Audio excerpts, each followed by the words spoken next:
सत श्री अकाल जी। चढ़ती कला टाइम टीवी उत्ते फास्ट न्यूज़ वेख रहे सारे दर्शकों का स्वागत है। मैं हरप्रीत सिंह गिल। आओ एक नज़र मारते हैं हुण तक दीआं खास खबरां ते। तीन खेतीबाड़ी कानूनों के विरोध विच दिल्ली दी सरहदां उत्ते किसानां दा अंदोलन लगातार जारी है।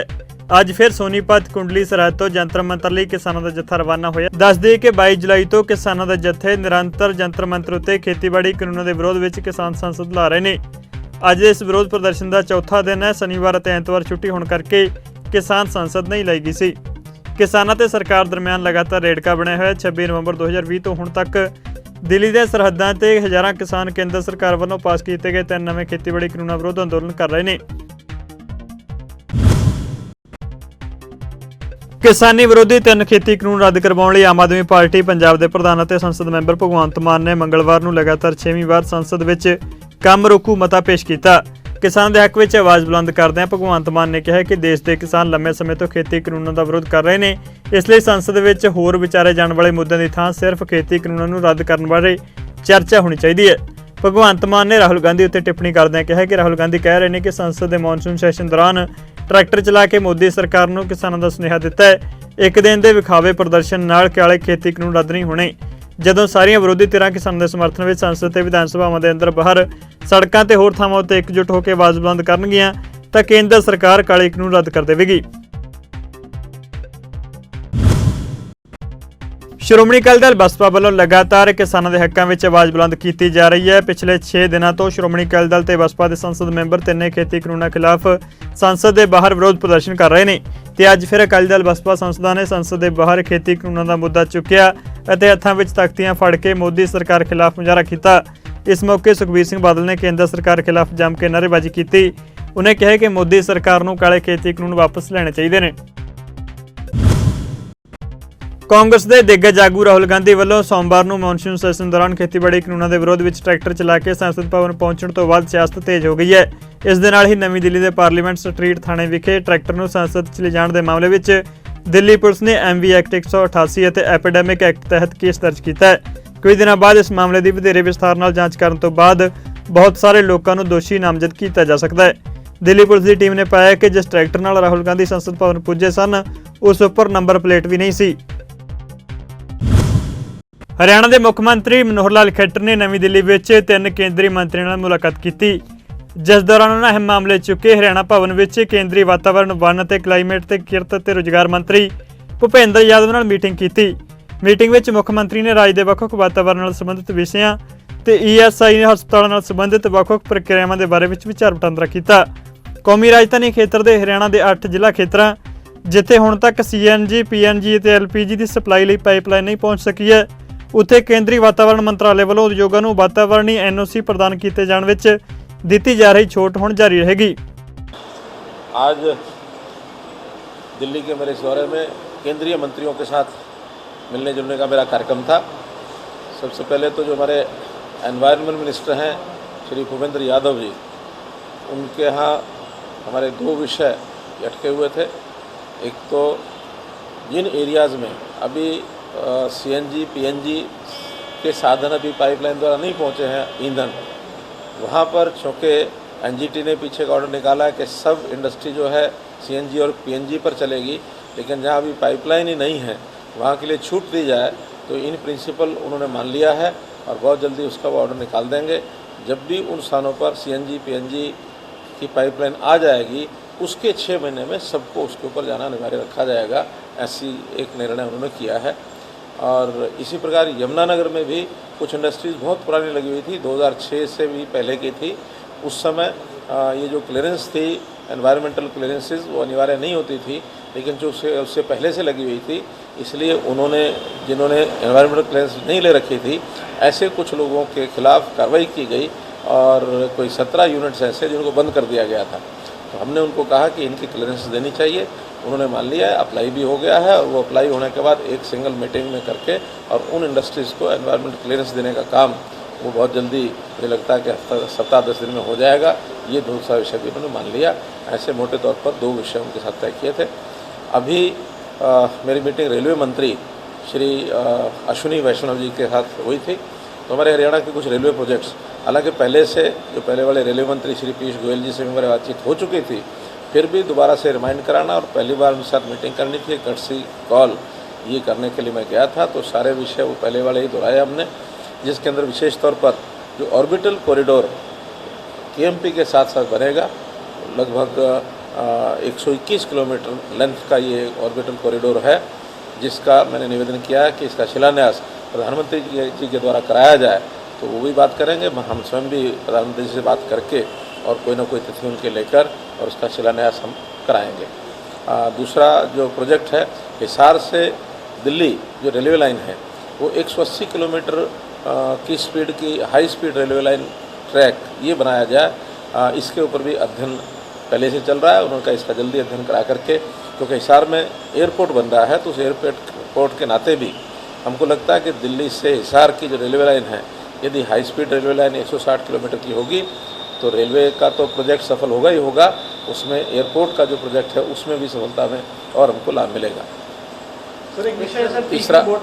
तीसरा प्रोजेक्ट करनाल से लेकर यमुनानगर की रेलवे लाइन, और वो भी जो वेस्टर्न जमुना कैनाल है उसके साथ साथ, और ये प्रोजेक्ट भी देश में पहला प्रोजेक्ट होगा कि किसी ऑलरेडी राइट ऑफ वे का प्रयोग हम करेंगे, जो नहर का राइट ऑफ वे है उसके साथ साथ रेलवे का प्रोजेक्ट भी बनेगा। उससे हमारी कॉस्ट भी कम आएगी, लगभग 400 करोड़ रुपये की कॉस्ट बचेगी, ये सीधा लाभ प्रदेश सरकार को होगा। उस प्रोजेक्ट का भी फिजिबिलिटी उन्होंने करा ली है, इसको मंजूरी मिल गई, उसको भी कराएंगे। साथ इस प्रकार से जैसे एलिवेटेड रेलवे लाइन रोहतक की बनी है, इसी प्रकार से कुरुक्षेत्र और कैथल, इन 2 शहरों में भी एलिवेटेड रेलवे ट्रैक इसको मंजूरी मिल गई है। बल्कि कुरुक्षेत्र पर तो काम शुरू भी हो चुका है, कैथल का काम जल्दी शुरू हो जाए, इसके बारे में आज हमने कहा है। छोटे छोटे प्रोजेक्ट्स ऐसे रेलवे के कई थे, उनकी सबकी चर्चा हुई और एक सार्थक एक बैठक का जो सफलतापूर्वक एक परिणाम निकलेगा, ऐसा मैं मानता हूँ। हरियाणा के मुख्य मंत्री मनोहर लाल खट्टर वालों सूबे के मानता प्राप्त मीडिया कर्मचारी को सरकारी कर्मचारियों के समान सेहत बीमा सहूलतों का लाभ प्रदान करने के ऐलान तो बाद नवी दिल्ली में पत्रकारों ने मुख्यमंत्री का धन्यवाद प्रगटाया। हरियाणा भवन में आयोजित आपका बार प्रोग्राम में पत्रकारों ने मीडिया कर्मचारियों को दी इस वड्डी सौगात लिए मुख्यमंत्री का धन्यवाद किया। इस मौके पर मुख्यमंत्री के मीडिया सलाहकार अमित आरी भी मौजूद रहे। इस मौके चढ़दी कला टाइम टीवी के दिल्ली तो डायरैक्टर अमृतपाल सिंह दर्दी वालों पत्रकार भाईचारे लिए हरियाणा सरकार वालों कीते उपरालिਆਂ की शलाघा की ਅਤੇ उनका धन्यवाद किया। इस मौके हरियाणा के मुख्यमंत्री मनोहर लाल खट्टर ने अदारा चढ़दी कला के चेयरमैन सरदार जगजीत सिंह दर्दी के सुपुत्र सतबीर सिंह दर्दी के देहांत उत्ते अमृतपाल सिंह नाल गहरे दुख का प्रगटावा किया। सराहनीय है, प्रशंसनीय है और खतरे से खाली भी नहीं है, क्योंकि विभिन्न विचारधाराओं के लोगों से आपका मिलना जुलना, अलग अलग परिस्थितियों में अलग अलग प्रकार का रिस्क लेकर के आप चीज़ों को खोजने के लिए निकल पड़ते हैं। ऐसी परिस्थितियाँ होती हैं जिसके अंदर, क्योंकि आपको खबर निकालनी है तो खबर वहीं मिलेगी जहाँ कोई ना कोई असामान्य परिस्थिति होगी। सामान्य परिस्थिति में खबर होती ही नहीं है। असामान्य बातों में जाकर के जब आप खबर लाते हैं तो वास्तव में रिस्क भी होता ही है। चलिए वो रिस्क हो ना हो, लेकिन सामान्य जन की तरह भी अपना लाइफ को व्यतीत करने के लिए, क्योंकि परिवार है, आप खुद हैं, तो सबकी जो शरीर की आवश्यकताएं हैं उसके लिए जो हमने कल किया है, 5 कैटेगरीज को हमने एम्प्लॉइज़ के बराबर इस प्रकार की सुविधा दी है।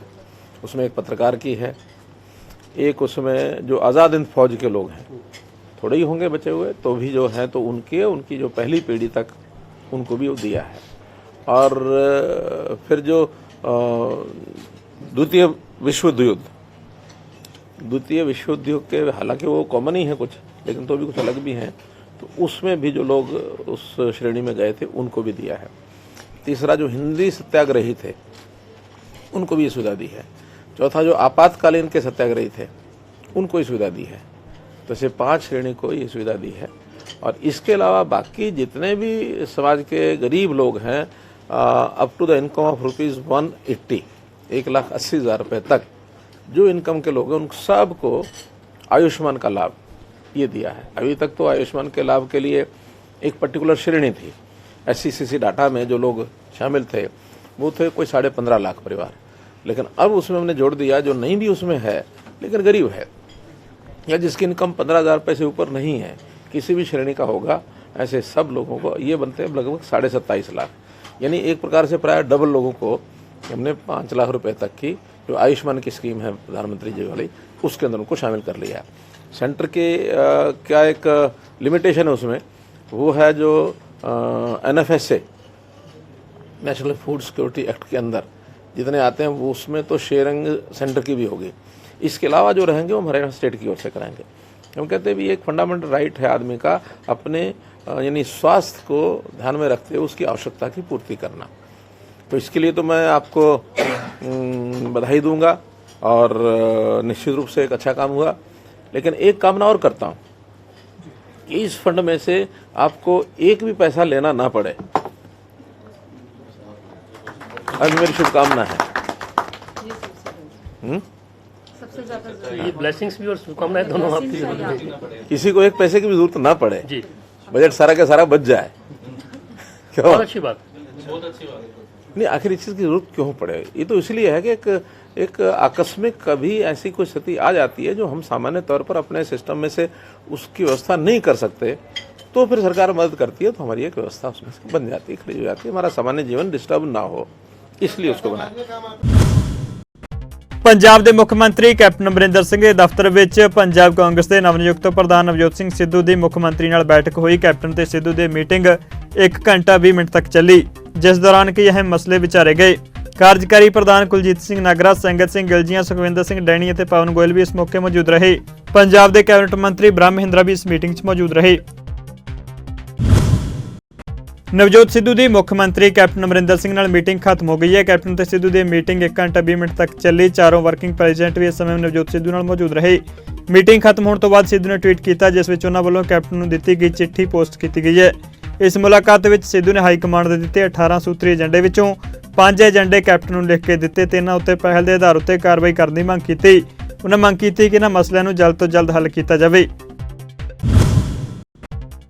ਪੰਜਾਬ ਸਰਕਾਰ ਕਿਸਾਨ ਅੰਦੋਲਨ ਦੌਰਾਨ ਸ਼ਹੀਦ ਹੋਣ ਵਾਲੇ 220 ਕਿਸਾਨਾਂ ਦੇ ਇੱਕ ਪਰਿਵਾਰਕ ਮੈਂਬਰ ਨੂੰ ਨੌਕਰੀਆਂ ਦੇਣ ਜਾ ਰਹੀ ਹੈ।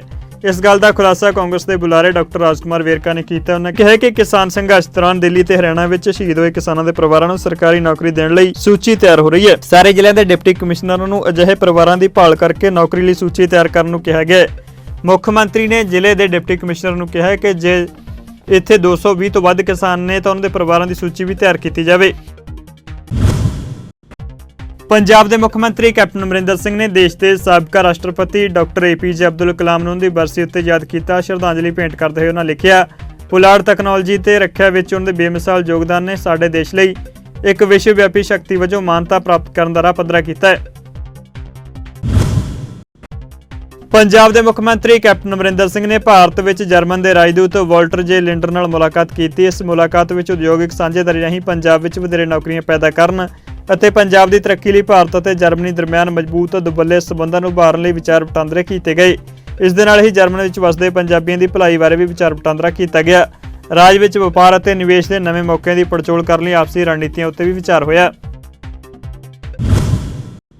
ਪੰਜਾਬ ਦੇ ਸਿੱਖਿਆ ਮੰਤਰੀ ਵਿਜੇ ਇੰਦਰ ਸਿੰਗਲਾ ਦੇ ਹੁਕਮਾਂ ਉੱਤੇ ਸਿੱਖਿਆ ਵਿਭਾਗ ਵੱਲੋਂ ਸਰਕਾਰੀ ਸਕੂਲਾਂ ਦੇ ਸਟਾਫ ਰੂਮਸ ਨੂੰ ਪ੍ਰਭਾਵਸ਼ਾਲੀ ਦਿੱਖ ਦੇਣ ਲਈ 1.9 ਕਰੋੜ ਰੁਪਏ ਦੀ ਰਾਸ਼ੀ ਜਾਰੀ ਕੀਤੀ ਗਈ ਹੈ। ਸਮਾਰਟ ਸਕੂਲ ਨੀਤੀ ਦੇ ਹੇਠ ਹੁਣ ਤੱਕ ਲਗਭਗ 70% ਸਰਕਾਰੀ ਸਕੂਲ ਸਮਾਰਟ ਸਕੂਲ ਬਣ ਚੁੱਕੇ ਨੇ। ਸਿੰਗਲਾ ਨੇ ਕਦਮ ਵੱਖ ਮੀਟਿੰਗਾਂ ਦੌਰਾਨ ਸਕੂਲ ਮੁਖੀਆਂ ਵੱਲੋਂ ਸਮਾਰਟ ਕਲਾਸਰੂਮਜ਼ ਦੀ ਤਰਜ਼ ਉੱਤੇ ਸਮਾਰਟ ਸਟਾਫ ਰੂਮ ਬਣਾਉਣ ਦੇ ਦਿੱਤੇ ਗਏ ਸੁਝਾਵਾਂ ਦੇ ਮੱਦੇਨਜ਼ਰ ਚੁੱਕਿਆ ਹੈ। ਸੂਬੇ ਦੇ ਸਮੂਹ 3638 ਹਾਈ ਅਤੇ ਸੀਨੀਅਰ ਸੈਕੰਡਰੀ ਸਕੂਲਾਂ ਦੇ ਸਟਾਫ ਰੂਮਜ਼ ਨੂੰ ਨਵਾਂ ਰੂਪ ਦੇਣ ਲਈ 3000 ਰੁਪਏ ਪ੍ਰਤੀ ਸਟਾਫ ਰੂਮ ਫੰਡ ਜਾਰੀ ਕੀਤੇ ਗਏ ਨੇ। ਕਾਂਗਰਸ ਦਾ ਅੰਦਰੂਨੀ ਕਲੇਸ਼ ਅਜੇ ਸ਼ਾਂਤ ਨਹੀਂ ਹੋਇਆ, ਬਲਕਿ ਅੰਦਰੋਂ ਅੰਦਰੀ ਲਾਟਾਂ ਸੁਲਗ ਰਹੀਆਂ ਨੇ। ਸਾਬਕਾ ਪੰਜਾਬ ਕਾਂਗਰਸ ਕਮੇਟੀ ਪ੍ਰਧਾਨ ਸੁਨੀਲ ਜਾਖੜ ਨੇ AICC ਦੇ ਜਨਰਲ ਸਕੱਤਰ KC ਵੇਣੂਗੋਪਾਲ ਤੇ ਮੁੱਖ ਮੰਤਰੀ ਕੈਪਟਨ ਅਮਰਿੰਦਰ ਸਿੰਘ ਨੂੰ ਚਿੱਠੀ ਲਿਖ ਕੇ ਕੈਬਨਿਟ ਮੰਤਰੀ ਰਾਣਾ ਗੁਰਮੀਤ ਸਿੰਘ ਸੋਢੀ ਖਿਲਾਫ ਕਥਿਤ ਦੋਹਰਾ ਮੁਆਵਜ਼ਾ ਮਾਮਲੇ ਵਿੱਚ ਅਪਰਾਧਿਕ ਕਾਰਵਾਈ ਦੀ ਮੰਗ ਕੀਤੀ ਹੈ।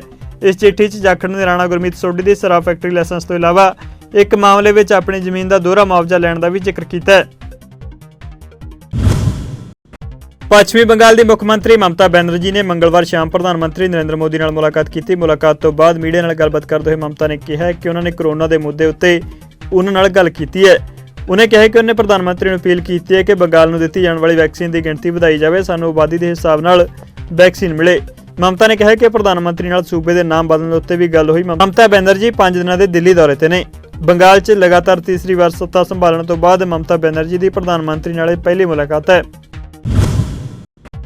ਦਿੱਲੀ ਦੇ ਮੁੱਖ ਮੰਤਰੀ ਅਰਵਿੰਦ ਕੇਜਰੀਵਾਲ ਨੇ ਮੰਗਲਵਾਰ ਨੂੰ ਗੋਆ ਦੇ ਮੁੱਖ ਮੰਤਰੀ ਉੱਤੇ ਨਿਸ਼ਾਨਾ ਸਾਧਿਆ। ਕੇਜਰੀਵਾਲ ਨੇ ਕਿਹਾ ਕਿ ਭਾਊ ਸਾਹਿਬ ਬੰਦੋੜਕਰ ਅਤੇ ਮਨੋਹਰ ਪਾਰੇਕਰ ਵਰਗੇ ਗੋਆ ਦੇ ਦਿੱਗਜ ਨੇਤਾਵਾਂ ਦੀ ਤੁਲਨਾ ਮੌਜੂਦਾ ਨੇਤਾਵਾਂ ਨਾਲ ਕਰਨਾ ਅਪਮਾਨ ਦੀ ਗੱਲ ਹੈ, ਜਿਨ੍ਹਾਂ ਨੂੰ ਥੋਕ 'ਚ ਖਰੀਦਿਆ ਵੇਚਿਆ ਜਾ ਰਿਹਾ ਹੈ। ਆਮ ਆਦਮੀ ਪਾਰਟੀ ਨੇਤਾ ਅਤੇ ਊਰਜਾ ਮੰਤਰੀ ਸਤਿੰਦਰ ਜੈਨ ਨੇ ਗੋਆ ਦੇ ਰਾਜਨੇਤਾਵਾਂ ਨੂੰ ਤੀਜੇ ਦਰਜੇ ਦਾ ਦੱਸਿਆ ਸੀ, ਜਿਸ ਦੀ ਗੋਆ ਦੇ ਮੁੱਖ ਮੰਤਰੀ ਪ੍ਰਮੋਦ ਸਾਵੰਤ ਨੇ ਸਖਤ ਆਲੋਚਨਾ ਕੀਤੀ ਸੀ ਅਤੇ ਇਸ ਬਿਆਨ ਨੂੰ ਪ੍ਰਦੇਸ਼ ਦਿੱਗਜ ਨੇਤਾਵਾਂ ਮਰਹੂਮ ਪਾਰੇਕਰ ਦਾ ਅਪਮਾਨ ਕਰਾਰ ਦਿੱਤਾ ਸੀ। ਇਸ ਦੇ ਜਵਾਬ ਵਿੱਚ ਕੇਜਰੀਵਾਲ ਨੇ ਟਵੀਟ ਕੀਤਾ, ਸੀਨੀਅਰ ਪੱਤਰਕਾਰ ਐਨ ਰਾਮ ਅਤੇ ਸ਼ਸ਼ੀ ਕੁਮਾਰ ਨੇ ਪੈਗਾਸਸ ਜਸੂਸੀ ਕਾਂਡ ਦੀ ਸੁਤੰਤਰ ਜਾਂਚ ਕਰਵਾਉਣ ਲਈ ਸੁਪਰੀਮ ਕੋਰਟ ਤੋਂ ਗੁਹਾਰ ਲਗਾਈ ਹੈ। ਪੱਤਰਕਾਰ ਰਾਮ ਅਤੇ ਕੁਮਾਰ ਤੇ ਕੁਝ ਹੋਰ ਪੱਤਰਕਾਰ ਨੇ ਅਦਾਲਤ ਤੋਂ ਪੈਗਾਸਸ ਮਾਮਲੇ ਦੀ ਜਸਟਿਸ ਦੀ ਪ੍ਰਧਾਨਗੀ ਵਿੱਚ ਜਾਂਚ ਕਰਵਾਉਣ ਦੀ ਮੰਗ ਕਰਦੇ ਹੋਏ ਕਿਹਾ ਕਿ ਵਿਰੋਧੀ ਧਿਰ ਦੇ ਆਗੂਆਂ ਤੇ ਸਮਾਜਿਕ ਵਰਕਰਾਂ, ਪੱਤਰਕਾਰਾਂ ਤੇ ਜੱਜਾਂ ਸਮੇਤ ਪ੍ਰਮੁੱਖ ਹਸਤੀਆਂ ਦੀ ਜਸੂਸੀ ਕੀਤੀ ਗਈ ਹੈ, ਜਿਸ ਵਿੱਚ ਦਾਇਰ ਪਟੀਸ਼ਨ ਵਿੱਚ ਕਿਹਾ ਗਿਆ ਕਿ ਐਮਨੈਸਟੀ ਇੰਟਰਨੈਸ਼ਨਲ ਦੀ ਸੁਰੱਖਿਆ ਪ੍ਰਯੋਗਸ਼ਾਲਾ ਵਿੱਚ ਪੀੜਤਾਂ ਦੇ ਕਈ ਮੋਬਾਈਲ ਫੋਨ ਦੇ ਫੋਰੈਂਸਿਕ ਵਿਸ਼ਲੇਸ਼ਣ 'ਚ ਪੈਗਾਸਸ ਵੱਲੋਂ ਜਾਸੂਸੀ ਕੀਤੇ ਜਾਣ ਦੀ ਪੁਸ਼ਟੀ ਹੋਈ ਹੈ। ਗੋਆ ਤੇ ਦਿੱਲੀ ਦੇ ਊਰਜਾ ਮੰਤਰੀਆਂ ਦਰਮਿਆਨ ਬਿਜਲੀ ਨੂੰ ਲੈ ਕੇ ਜ਼ੋਰਦਾਰ ਬਹਿਸ ਹੋਈ ਹੈ। ਦਿੱਲੀ ਦੇ ਬਿਜਲੀ ਮੰਤਰੀ ਸਤਿੰਦਰ ਜੈਨ ਅਤੇ ਗੋਆ ਦੇ ਊਰਜਾ ਮੰਤਰੀ ਨੀਲੇਸ਼ ਕੈਬਰਾਲ ਦਰਮਿਆਨ ਬਹਿਸ ਵਿੱਚ ਇੱਕ ਵੱਡੀ ਗੱਲ ਨਿਕਲ ਕੇ ਸਾਹਮਣੇ ਆਈ। ਦਿੱਲੀ ਦੇ ਊਰਜਾ ਮੰਤਰੀ ਸਤਿੰਦਰ ਜੈਨ ਨੇ ਬਹਿਸ ਦੌਰਾਨ ਐਲਾਨ ਕੀਤਾ ਕਿ ਪਿਛਲੇ 7 ਸਾਲਾਂ ਤੋਂ ਦਿੱਲੀ ਵਿੱਚ ਬਿਜਲੀ ਦੇ ਦਰਾਂ ਵਿੱਚ ਕੋਈ ਵਾਧਾ ਨਹੀਂ ਕੀਤਾ ਗਿਆ ਅਤੇ ਅਗਲੇ 5 ਸਾਲਾਂ ਵਿੱਚ ਵੀ ਬਿਜਲੀ ਦਰਾਂ ਵਿੱਚ ਕੋਈ ਵਾਧਾ ਨਹੀਂ ਕੀਤਾ ਜਾਵੇਗਾ। ਜੈਨ ਨੇ ਇਸ ਮੌਕੇ ਕਿਹਾ ਕਿ ਕੈਗ ਦੀ ਰਿਪੋਰਟ ਮੁਤਾਬਕ ਦਿੱਲੀ ਬਜਟ ਸਰਪਲਸ ਕੰਮ ਕਰ ਰਹੀ ਹੈ। ਜੇ ਇਸ ਦਾ ਅਰਥ ਕੱਢਿਆ ਜਾਵੇ ਤਾਂ ਦਿੱਲੀ ਵਾਸੀ ਨੂੰ ਅਗਲੇ 5 ਸਾਲਾਂ ਲਈ ਮੌਜੂਦਾ ਦਰ ਉੱਤੇ ਹੀ ਬਿਜਲੀ ਮਿਲਦੀ ਰਹੇਗੀ। ਸ਼੍ਰੋਮਣੀ ਅਕਾਲੀ ਦਲ ਅਤੇ ਬਹੁਜਨ ਸਮਾਜ ਪਾਰਟੀ ਨੇ ਨਰਿੰਦਰ ਮੋਦੀ ਸਰਕਾਰ ਵੱਲੋਂ 3 ਕਾਲੇ ਕਾਨੂੰਨ ਨੂੰ ਲਿਆਉਣ ਦੇ ਮਾਮਲੇ ਵਿੱਚ ਰੋਸ ਪ੍ਰਦਰਸ਼ਨ ਕੀਤਾ ਤੇ ਅੰਮ੍ਰਿਤਸਰ ਦੇ ਡਿਪਟੀ ਕਮਿਸ਼ਨਰ ਨੂੰ ਮੰਗ ਪੱਤਰ ਦਿੱਤਾ। ਇਸ ਮੌਕੇ ਅੰਮ੍ਰਿਤਸਰ ਦੇ ਕਚਹਿਰੀ ਚੌਕ ਵਿੱਚ ਦੋਹਾਂ ਪਾਰਟੀਆਂ ਦੇ ਕਾਰਕੁਨਾਂ ਨੇ ਧਰਨਾ ਪ੍ਰਦਰਸ਼ਨ ਕੀਤਾ। ਉਹਨਾਂ ਨੇ ਕਿਹਾ ਕਿ ਪੰਜਾਬ ਦੇ 117 ਵਿਧਾਨ ਸਭਾ ਹਲਕਿਆਂ ਵਿੱਚ ਬਸਪਾ ਅਤੇ ਸ਼੍ਰੋਮਣੀ ਅਕਾਲੀ ਦਲ ਗੱਠਜੋੜ ਵੱਲੋਂ ਇਹ ਧਰਨੇ ਦਿੱਤੇ ਜਾ ਰਹੇ ਨੇ। ਸ਼੍ਰੋਮਣੀ ਅਕਾਲੀ ਦਲ ਤੇ ਬਹੁਜਨ ਸਮਾਜ ਪਾਰਟੀ ਵੱਲੋਂ ਖੇਤੀ ਕਾਨੂੰਨਾਂ ਖਿਲਾਫ ਚੱਲ ਰਹੇ ਕਿਸਾਨੀ ਅੰਦੋਲਨ ਦੇ ਸਮਰਥਨ ਅਤੇ ਖੇਤੀ ਕਾਨੂੰਨ ਰੱਦ ਕਰਨ ਦੀ ਮੰਗ ਨੂੰ ਲੈ ਕੇ ਰੋਪੜ ਵਿਖੇ ਵੀ ਰੋਸ ਮਾਰਚ ਕੱਢਿਆ ਗਿਆ, ਜਿਸ ਦੌਰਾਨ ਬਸਪਾ ਆਗੂਆਂ ਵੱਲੋਂ ਰਾਸ਼ਟਰਪਤੀ ਦੇ ਨਾਮ ਡਿਪਟੀ ਕਮਿਸ਼ਨਰ ਸੋਨਾਲੀ ਗਿਰੀ ਨੂੰ ਮੰਗ ਪੱਤਰ ਦਿੱਤਾ ਗਿਆ। ਸਾਬਕਾ ਕੈਬਨਿਟ ਮੰਤਰੀ ਤੇ ਸ਼੍ਰੋਮਣੀ ਅਕਾਲੀ ਦਲ ਦੇ ਆਗੂ ਬਿਕਰਮ ਸਿੰਘ ਮਜੀਠੀਆ ਨੇ ਨਵਜੋਤ ਸਿੰਘ ਸਿੱਧੂ ਉੱਤੇ ਸ਼ਬਦੀ ਹਮਲਾ ਬੋਲਦਿਆਂ ਕਿਹਾ ਕਿ 4.5 ਸਾਲਾਂ ਵਿੱਚ ਜਿਨ੍ਹਾਂ ਨੇਤਾਵਾਂ ਨੇ ਮਾਫੀਆ ਚਲਾਇਆ, ਹੁਣ ਉਹ ਨਵਜੋਤ ਸਿੱਧੂ ਦੇ ਪਿੱਛੇ ਆ ਕੇ ਖੜੇ ਹੋ ਗਏ ਨੇ। ਉਹਨੇ ਕਿਹਾ ਕਿ ਸੁਨੀਲ ਜਾਖੜ ਹੁਣ ਬੋਲ ਰਹੇ ਨੇ ਕਿਉਂਕਿ ਉਹਨਾਂ ਦੀ ਕੁਰਸੀ ਚਲੀ ਗਈ ਹੈ ਅਤੇ ਨਵਜੋਤ ਸਿੰਘ ਸਿੱਧੂ ਦੀ ਲੜਾਈ ਸਿਰਫ ਕੁਰਸੀ ਦੀ ਸੀ, ਨਾ ਕਿ ਮੁੱਦਿਆਂ ਦੀ ਸੀ। ਰਾਹੁਲ ਗਾਂਧੀ ਬਾਰੇ ਬਿਕਰਮ ਮਜੀਠੀਆ ਨੇ ਕਿਹਾ ਕਿ ਜਦੋਂ ਬਿੱਲ ਪੇਸ਼ ਹੋਣਾ ਸੀ ਤਾਂ ਉਸ ਸਮੇਂ ਗਾਂਧੀ ਪਰਿਵਾਰ ਵਿਦੇਸ਼ ਕਿਉਂ ਭੱਜ ਗਿਆ ਸੀ, ਇਹ ਸਭ ਮਿਲੀ ਭੁਗਤ ਹੈ।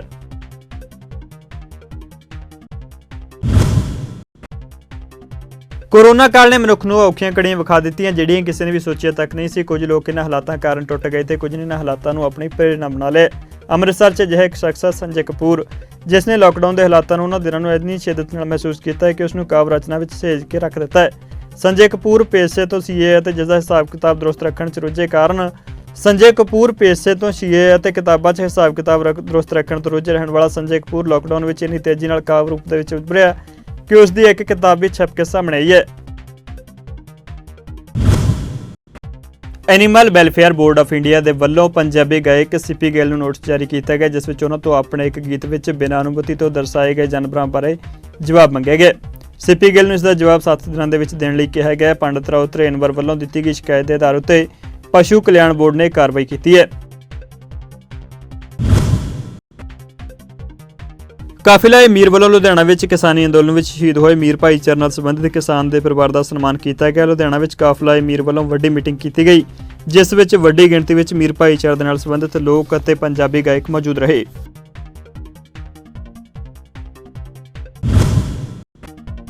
ਰਾਏਕੋਟ ਦੇ ਪਿੰਡ ਗੋਬਿੰਦਗੜ੍ਹ ਵਿਖੇ ਪਿਛਲੇ ਦਿਨੀ ਪੁਲਿਸ ਪਾਰਟੀ ਅਤੇ ਪਰਿਵਾਰਕ ਮੈਂਬਰਾਂ ਵਿਚਕਾਰ ਹੋਈ ਝੜਪ ਦਾ ਮਾਮਲਾ ਉਸ ਸਮੇਂ ਇੱਕ ਲੋਕ ਲਹਿਰ ਬਣ ਗਿਆ, ਜਦੋਂ ਬੀਕੇਯੂ ਡਕੌਂਦਾ, ਬੀਕੇਯੂ ਕਾਦੀਆਂ ਅਤੇ ਸਮੁੱਚਾ ਪਿੰਡ ਪੀੜਤ ਪਰਿਵਾਰ ਦੀ ਹਮਾਇਤ ਉੱਤੇ ਨਿੱਤਰ ਆਇਆ, ਜਿਸ ਦੇ ਚੱਲਦੇ ਰਾਏਕੋਟ ਪੁਲਿਸ ਥਾਣੇ ਅੱਗੇ ਪਿੰਡ ਵਾਸੀਆਂ ਤੇ ਕਿਸਾਨ ਜਥੇਬੰਦੀਆਂ ਦੇ ਆਗੂਆਂ ਸਮੇਤ ਪੀੜਤ ਪਰਿਵਾਰ ਵੱਲੋਂ ਪੁਲਿਸ ਦੀ ਧੱਕੇਸ਼ਾਹੀ ਵਿਰੁੱਧ ਰੋਸ ਮਾਰਚ ਕੀਤਾ ਗਿਆ।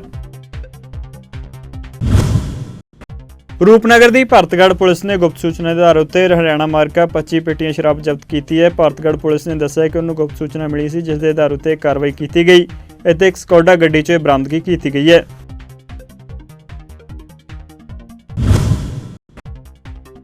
ਅੰਮ੍ਰਿਤਸਰ ਦੇ ਲਾਰੈਂਸ ਰੋਡ ਉੱਤੇ ਵਾਪਰੇ ਸੜਕ ਹਾਦਸੇ 'ਚ ਦਿਲ ਦਹਿਲਾਉਣ ਵਾਲਾ ਮੰਜ਼ਰ ਸਾਹਮਣੇ ਆਇਆ। ਵਾਰਦਾਤ ਸੀਸੀਟੀਵੀ ਵਿੱਚ ਕੈਦ ਹੋ ਗਈ, ਜਿਸ ਵਿੱਚ ਵੇਖਿਆ ਜਾ ਸਕਦਾ ਹੈ ਕਿ ਕਾਰ ਸਵਾਰ ਇੱਕ ਨੌਜਵਾਨ ਨੂੰ ਦੂਰ ਤੱਕ ਘੜੀਸਦਾ ਲੈ ਗਿਆ। ਮੌਕੇ ਤੇ ਮੌਜੂਦ ਲੋਕਾਂ ਨੇ ਗੱਡੀ ਨੂੰ ਚੁੱਕਿਆ ਤੇ ਨੌਜਵਾਨ ਨੂੰ ਗੱਡੀ ਹੇਠੋਂ ਕੱਢਿਆ। ਨੌਜਵਾਨ ਦੀ ਹਾਲਤ ਗੰਭੀਰ ਦੱਸੀ ਜਾ ਰਹੀ ਹੈ। ਪੁਲਿਸ ਵੱਲੋਂ ਮੁਲਜ਼ਮ ਖਿਲਾਫ ਕਾਨੂੰਨੀ ਕਾਰਵਾਈ ਕੀਤੀ ਜਾ ਰਹੀ ਹੈ।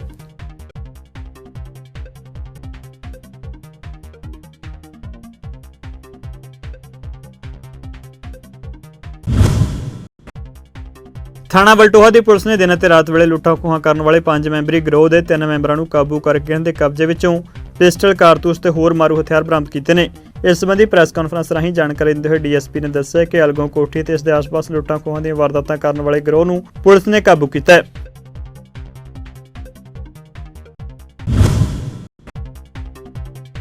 ਗੜ੍ਹਸ਼ੰਕਰ ਪੁਲਿਸ ਨੇ 2 ਨੌਜਵਾਨਾਂ ਨੂੰ 2 ਦੇਸੀ ਪਿਸਤੌਲ ਅਤੇ 6 ਕਾਰਤੂਸਾਂ ਸਮੇਤ ਕਾਬੂ ਕਰਨ ਵਿੱਚ ਸਫਲਤਾ ਪ੍ਰਾਪਤ ਕੀਤੀ ਹੈ। ਇਸ ਸੰਬੰਧੀ ਜਾਣਕਾਰੀ ਦਿੰਦਿਆਂ ਐਸਐਚਓ ਨੇ ਦੱਸਿਆ ਕਿ ਐਸਆਈ ਮਨਜੀਤ ਲਾਲ ਦੀ ਅਗਵਾਈ ਹੇਠ ਪੁਲਿਸ ਨੇ ਚੰਡੀਗੜ੍ਹ ਚੌਂਕ ਵਿੱਚ ਨਾਕਾ ਲਾਇਆ ਹੋਇਆ ਸੀ ਤੇ 2 ਨੌਜਵਾਨਾਂ ਦੀ ਤਲਾਸ਼ੀ ਲਈ ਗਈ, ਜਿਸ ਦੌਰਾਨ ਉਹਨਾਂ ਪਾਸੋਂ 2 ਪਿਸਤੌਲ ਤੇ 6 ਜਿੰਦਾ ਕਾਰਤੂਸ ਬਰਾਮਦ ਹੋਏ ਨੇ।